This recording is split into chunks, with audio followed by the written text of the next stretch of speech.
ನಾವು ಈಗಿನ ಜನರೇಷನ್ ಕಲಿಬೇಕಾಗಿರೋದು ಅಂದ್ರೆ ಏನಂದ್ರೆ ಡಾಕ್ಟರ್ ರಾಜ್ಕುಮಾರ್ ಅವರ ಮಗ ಆಕ್ಟಿಂಗ್ ಬರಬೇಕು ಅಂತ ಹೇಳಿದಾಗ ಅವ್ರ ತಂದೆ ಹೇಳ್ತಾರೆ ಕ್ಲಾಸ್ ಸೇರ್ಕೋ ಅಂತ.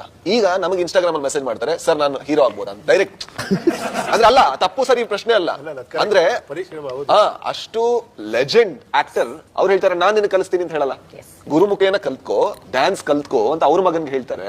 ಮುಂದೆ ಅವ್ರ ಆಕ್ಟರ್ ಆಗ್ಬೇಕಾದ್ರೆ ಅವ್ರಿಗೆ ಅದು ಹೆಲ್ಪ್ ಆಗುತ್ತೆ. ನಾವೀಗ ಒಂದು ಆಡಿಷನ್ ಮಾಡ್ತೀವಿ, ಹೇಳ್ತೀವಿ ಇಂಡಸ್ಟ್ರಿ ನಮಗೆ ಚಾನ್ಸೇ ಕೊಡಲ್ಲ ಅಂತ. ಯಾಕೆ ಕೊಡ್ಬೇಕು? ಸಿಂಪಲ್ ಪ್ರಶ್ನೆ. ಲಾಸ್ಟ್ ಟೈಮ್ ನಾವು ಇನ್ನೊಬ್ರಿಗೆ ಏನು ಅವಕಾಶ ಕೊಟ್ಟಿದ್ದೀವಿ? 10 ರೂಪಾಯಿ ಫ್ರೀ ಆಗಿ ಯಾರಿಗೆ ಕೊಟ್ಟಿದ್ದೀವಿ? ಕೊಡಲ್ಲ. ಆದ್ರೆ ನಮಗೆ ಯಾಕೆ ಯಾರಾದ್ರೂ ಅವಕಾಶ ಕೊಡ್ಬೇಕು? ಅವಕಾಶ ಕೊಡೋದಲ್ಲ, ಅವಕಾಶಕ್ಕೆ ನಾನು ಅರ್ಹನಾಗೋದು. ಅದು ಹೇಗಾಗೋದು? ಐ ಥಿಂಕ್ ಅದು ಈ ಒಂದು ಇನ್ಸಿಡೆಂಟ್ ಇಂದ ನಾವು ಕಲಿಬೇಕು ಅಂತ ಅನ್ಸುತ್ತೆ. ಅಂದ್ರೆ ಅಂದ್ರೆ ಬಡವ್ರ ಮಕ್ಕಳು ಬೆಳಿಬೇಕು ಅದೆಲ್ಲ ಪ್ರಶ್ನೆ, ಅದಲ್ಲ. ಅರ್ಹತೆ ಮಾತ್ರ ಪ್ರಶ್ನೆ ಬರುತ್ತೆ, ಇಲ್ಲಿ ಬೇರೆ ಏನೂ ಬರಲ್ಲ.